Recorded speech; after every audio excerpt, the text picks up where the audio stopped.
డిపార్ట్మెంట్లో ఇంటిగ్రేషన్ కానీ effective coordination కానీ దాన్ని ఎగ్జిక్యూషన్ చేయాల్సిన బాధ్యత మన మీద అందరి మీద ఉంది.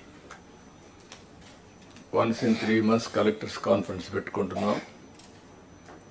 అదే సమయంలో various times once in 20 days or 15 days cabinet meetings పెట్టుకుంటున్నాం. అజెండా ఇవన్నీ చేస్తున్నాం, డిపార్ట్మెంట్స్ అన్ని రివ్యూ చేస్తున్నాం. అప్పుడప్పుడు కాంప్రహెన్సివ్ సమీక్షలు కూడా చేసుకుంటూ అందరం కూడా ఎఫెక్టివ్గా ఒక కోహెసివ్గా ముందుకు పోవడానికి ఇలాంటి కార్యక్రమాలు మనకు వస్తాయి. ఈ brain storming session, I can say it is a brain storming session and reorienting hour cells.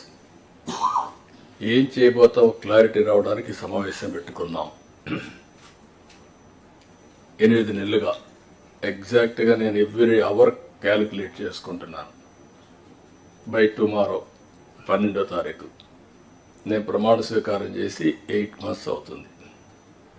కొత్త గవర్నమెంట్ వచ్చి 8 months అవుతుంది. ఇచ్చిన తీర్పు కూడా మీరు చూస్తే ఒక హిస్టారికల్ మ్యాండేట్ ఇచ్చారు. ఇటీవల కాలంలో ఎప్పుడు కూడా ఇలాంటి మ్యాండేట్ రాలేదు. 93% స్ట్రైక్ రేట్. 93% స్ట్రైక్ రేట్ వచ్చిందంటే ఇక్కడుండే all of us including secretaries గడిచిన 5 సంవత్సరాల పరిపాలన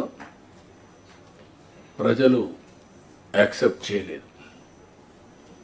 అందుకనే టోటల్గా రిజెక్ట్ చేసి మళ్ళీ ఒక న్యూ హోప్స్ పెట్టుకొని ముందుకు వచ్చే పరిస్థితికి వచ్చారు. అయితే డిఫరెంట్ టైమ్స్ డిఫరెంట్ ఛాలెంజెస్ ఉన్నాయి, కానీ ఇన్ని ఛాలెంజెస్ ఎప్పుడూ రాలేదు. ఒక పక్కన మొరేల్ ఆఫ్ ది ఆఫీసర్స్, ఇంకో పక్క some of the departments are defunct, some of the programs are derailed. Government of India నుంచి మనం గుర్తుపెట్టుకోవాల్సింది ఎప్పుడు కూడా సెంటర్ స్టేట్ రెండు కూడా 3 గవర్నమెంట్లు ఉంటాయి. Local self government, state government, central government. Central government వాళ్ళ ప్రోగ్రామ్స్ వాళ్ళు కన్సీవ్ చేస్తారు, స్టేట్ గవర్నమెంట్ మన ప్రోగ్రామ్స్ చేస్తాం, సెంట్రల్ గవర్నమెంట్ ప్రోగ్రామ్స్ అనుసంధానం చేసుకుంటాం.